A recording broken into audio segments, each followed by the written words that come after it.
Movie की starting में हमें वेस्ट वर्जीनिया का जंगल दिखाया जाता है। हम देखते हैं कपल को जो कि वेस्ट वर्जीनिया के जंगल में माउंटेन क्लाइंबिंग करने आए थे। रिच हेली से पहले माउंटेन क्लाइंबिंग कर टॉप पर पहुंच जाता है और हेली को भी जल्दी आने को बोलता है। हेली भी आने लगती है पर अचानक से उसका गलती से पैर स्लिप हो जाता है। हेली मदद के लिए रिच को बुलाती है पर रिच हेली को कोई भी रिस्पॉन्स नहीं देता। हेली देखती है कि रिच चट्टान पर गिरा हुआ है और वो जैसे ही ऊपर देखने लगती है उस पर रिच की खून की बूंदें गिरने लगती हैं। तभी अचानक कोई रिच को ऊपर से फेंक देता है और हेली को भी ऊपर खींचने लगता है। हेली खुद को बचाने के लिए अपनी रस्सी काट देती है। वो चट्टान से नीचे आ गिरती है सीधे रिच की बॉडी के पास। वो देखती है कि रिच को किसी ने मार दिया है। हेली वहाँ से भागने लगती है पर एक नुकीली तार में आकर वो गिर जाती है। वो देखते अपनी कार को पर हम तभी देखते कोई उसे भी खींच लेता है। इसके बाद हम देखते हैं कुछ न्यूज़पेपर हेडलाइंस को। यहाँ हमें देखने को मिलता है कि वेस्ट वर्जीनिया से बहुत से लोग गायब हो रहे हैं और इनको गायब करने वाले डिफॉर्म म्यूटेंट्स हैं। इसके बाद हम देखते हैं क्रिस नाम के एक आदमी को जो कि अपने इंटरव्यू के लिए जा रहा होता है। थोड़ा आगे चलने पर क्रिस को पता लगता है कि वहाँ पर ट्रैफिक लगा हुआ है और वो ये भी देखता है कि वो इंटरव्यू के लिए लेट हो रहा है। क्रिस एक ट्रक ड्राइवर से ट्रैफिक का रीजन पूछने के लिए जाता है। ट्रक ड्राइवर उसे बताता है कि 5 मील आगे एक केमिकल ट्रक पलट गया है और ट्रैफिक खुलने में 2 घंटे लगेंगे। लेट होने की वजह से क्रिस वेट नहीं करता और गाड़ी घुमाकर निकल जाता है। क्रिस फोन पर कंपनी को बताने लगता है कि वो लेट हो जाएगा पर तभी उसके नेटवर्क चले जाते हैं।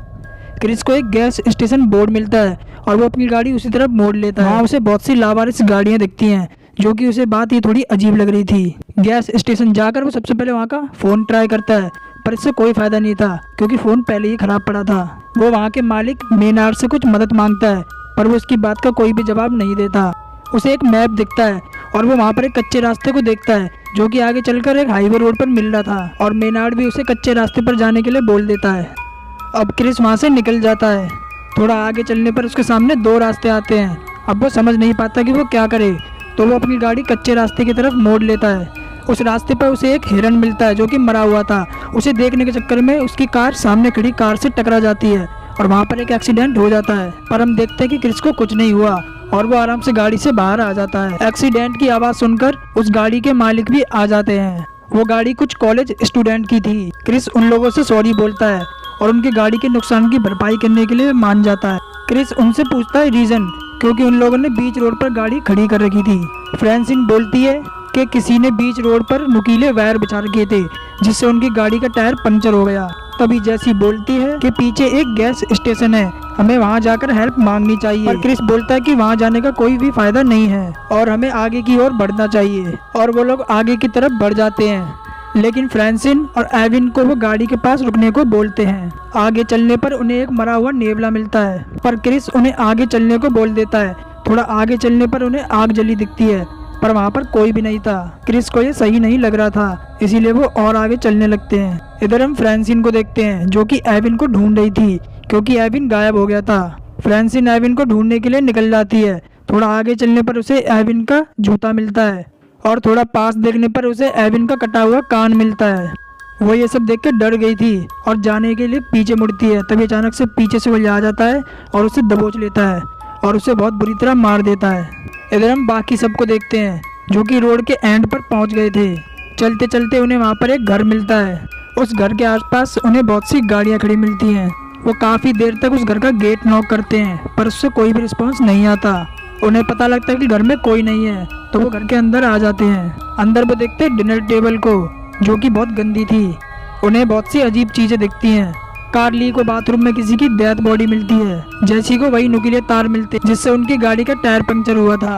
क्रिस जैसी फ्रिज का गेट खोलता है उसके होश उड़ जाते हैं क्योंकि वहाँ पर बहुत से ह्यूमन बॉडी पार्ट्स थे। अब उन्हें समझ में आ गया था कि यहाँ पर क्या चल रहा है। वो लोग वहाँ से निकलने लगते हैं पर क्रिस एक खिड़की से देखता है कि वो किलर वहाँ पे पहुँच चुके हैं। वो लोग घर के पीछे वाले गेट से भागने का सोचते हैं। वो देखते हैं कि गेट पूरी तरह से लॉक है। फिर वो सब उसी घर में छुप जाते हैं। वो किलर अंदर आ जाते हैं और फ्रांसिन की डेथ बॉडी को नीचे पटक देते हैं। क्रिस और जैसी बेड के नीचे छुपे हुए थे। फ्रांसिन की डेथ बॉडी देखकर उनका बुरा हाल हो चुका था। अब वो किलर एक आरी लेकर फ्रांसिन की बॉडी को काटने लगते हैं। कार्ली और स्कॉट भी ये सब छुपे हुए देख रहे थे। वो किलर फ्रांसिन की बॉडी को खाने के बाद सो जाते हैं। उन्हें सोता देख बाकी सब निकलने की कोशिश करते हैं। वो निकल ही रहे थे तब अचानक एक किलर की आंख खुल जाती है पर वो सब वहाँ से भाग जाते हैं। वो किलर भी उन्हें ढूंढने के लिए निकल जाते हैं। हम देखते हैं बाकी सभी को जो कि एक जगह पर छुप जाते हैं। तभी वो किलर भी वहाँ पर पहुँच जाते हैं। हम देखते हैं उन तीनों किलर्स को जो कि 3 भाई थे, वन आई, 3 फिंगर और सॉटूथ। क्रिस बोलता है कि हम उनका ट्रक लेकर यहाँ से भाग सकते हैं। वो उन किलर का अपनी तरफ ध्यान बटाने लगता है और बाकी सबको ट्रक तक जाने को बोल देता है। क्रिस को भागता देख सॉटूथ उसके पैर में गोली मार देता है और क्रिस वहाँ पर घायल हो जाता है। अब स्कॉट उन किलर का ध्यान अपनी तरफ बटाता है। कार्ली और जैसी क्रिस को उठाकर ट्रक तक पहुँच जाती हैं। ट्रक में से अचानक से एविन की डेथ बॉडी गिर जाती है, पर वो तीनों ट्रक में बैठकर स्कॉट को ढूंढने निकल जाते हैं। आगे जाने पर उन तीनों को स्कॉट भी मिल जाता है, पर स्कॉट उनके पास आता उससे पहले 3 फिंगर स्कॉट को तीर मार देता है और स्कॉट मर जाता है। वो तीनों भी अपनी जान बचाने के लिए वहाँ से निकलने लगते हैं। वो थोड़ा आगे जाते हैं तो देखते हैं कि आगे रास्ता बंद है, तो वो तीनों ट्रक से निकल जाते हैं। तभी जैसी की नज़र एक वॉच टावर पर पड़ती है और वो तीनों जान बचाने के लिए उस वॉच टावर पर चढ़ने लगते हैं। वो तीनों वॉच टावर में आ जाते हैं और देखते हैं कि दूर दूर तक घना जंगल है। उनकी मदद करने के लिए वहाँ कोई भी नहीं। जैसी को एक फर्स्ट एड बॉक्स मिलता है और जैसी क्रिस को मेडिसिन लगाती है। इधर कार्ली को एक पुराना रेडियो मिलता है। वो दोनों मदद के लिए रेडियो पर बोलने लगते हैं, पर रेडियो से कोई भी रिस्पॉन्स नहीं आता। इधर क्रिस को खिड़की से वो तीनों भाई दिखते हैं जो कि उन्हें ढूंढते हुए यहाँ तक भी आ गए थे। तभी अचानक रेडियो से को रिप्लाई देने लगता है और उनसे उनकी लोकेशन पूछने लगता है। रेडियो की आवाज़ वो तीनों भाई भी सुन लेते हैं और वॉच टावर पर चढ़ने लगते हैं, पर वो तीनों रास्ता ब्लॉक कर देते हैं ताकि वो तीनों भाई ऊपर ना आ सकें। अचानक से वहाँ पर सन्नाटा हो जाता है। उन्हें लगता है कि वो तीनों भाई वहाँ से चले गए। तभी उनकी नज़र पड़ती है धुएं पर और वो तीनों भाई उन्हें जिंदा जलाने वाले थे। वो वॉच टावर को आग लगाने लगते हैं। तभी कार्ली वॉच टावर की विंडो तोड़ देती है। क्रिस बोलता है कि अगर उन्हें बचना है तो उन्हें पेड़ की टहनियों पर कूदना पड़ेगा। वो तीनों पेड़ की टहनियों पर कूदने लगते हैं। इसी दौरान वो तीनों भाई भी उन्हें कूदता देख लेते हैं। 3 फिंगर उन तीनों को मारने के लिए पेड़ पर चढ़ने लगता है। 3 फिंगर कार्ली के पीछे आ जाता है और एक कुल्हाड़ी से उसको मार देता है। अब 3 फिंगर जैसी को मारने के लिए आगे बढ़ता है, पर यह क्रिस का ट्रैप था। क्रिस एक पेड़ की टहनी को खींचकर छोड़ देता है और 3 फिंगर नीचे जा गिरता है। 3 फिंगर को गिरा देख सॉटूथ और वन आई बौखला जाते हैं। क्रिस और जैसी एक वाटरफॉल तक पहुंचते हैं और वहीं पर रात बिताते हैं। सुबह होते ही क्रिस और जैसी वहां से निकलने लगते हैं। आगे चलने पर उन्हें एक रोड दिखता है, पर वो रोड नीचे था और वो दोनों ढलान पर थे। तभी पीछे से सॉटूथ आकर क्रिस पर वार कर देता है और उसे ढलान से नीचे फेंक देता है और 3 फिंगर जैसी को पकड़ के अपने साथ ले जाता है। क्रिस एक शेरिफ के कार के सामने आ गिरता है। क्रिस शेरिफ को कुछ बताने वाला ही था, तभी अचानक सॉटूथ शेरिफ की आंख में तीर मार देता है। क्रिस अपनी जान बचाने के लिए कार के नीचे छिप जाता है। सॉटूथ क्रिस को मारने के लिए कार के नीचे देखता है, पर वहाँ पर क्रिस नहीं होता क्योंकि क्रिस चला गया था झाड़ियों में छुपने के लिए।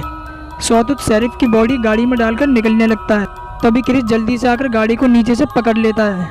इधर हम देखते हैं जैसी को, जिसे सॉटूथ में बांध रखा था।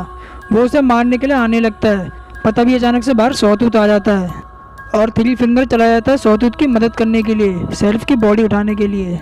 वो दोनों शेरिफ की बॉडी को अंदर लेकर काटने लगते हैं और फिर जैसी को मारने के लिए आगे बढ़ने लगते हैं। तभी क्रिस उनके गेट पर आग लगा देता है।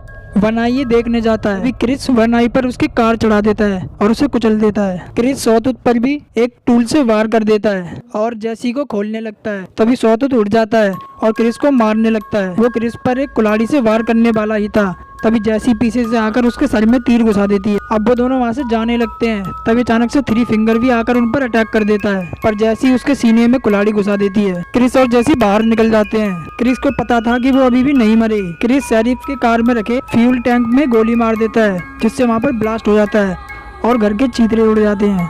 क्रिस और जैसी वहाँ से निकल जाते हैं। वो दोनों पहुँचते हैं गैस स्टेशन पर। उन्हें वहाँ आता देख मेनार्ड गेट बंद कर लेता है। क्रिस वहाँ पर लगा मैप फाड़ देता है और वो दोनों यहाँ से निकल जाते हैं। और इसी के साथ ये मूवी यहीं पर एंड हो जाती है। दोस्तों, अगर आपको मेरा एक्सप्लेनेशन पसंद आया तो मेरे चैनल को सब्सक्राइब कर दीजिएगा और इस वीडियो को लाइक कर देना और प्यारा सा कमेंट करते जाना। मैं मिलूँगा नेक्स्ट वीडियो में। Bye bye.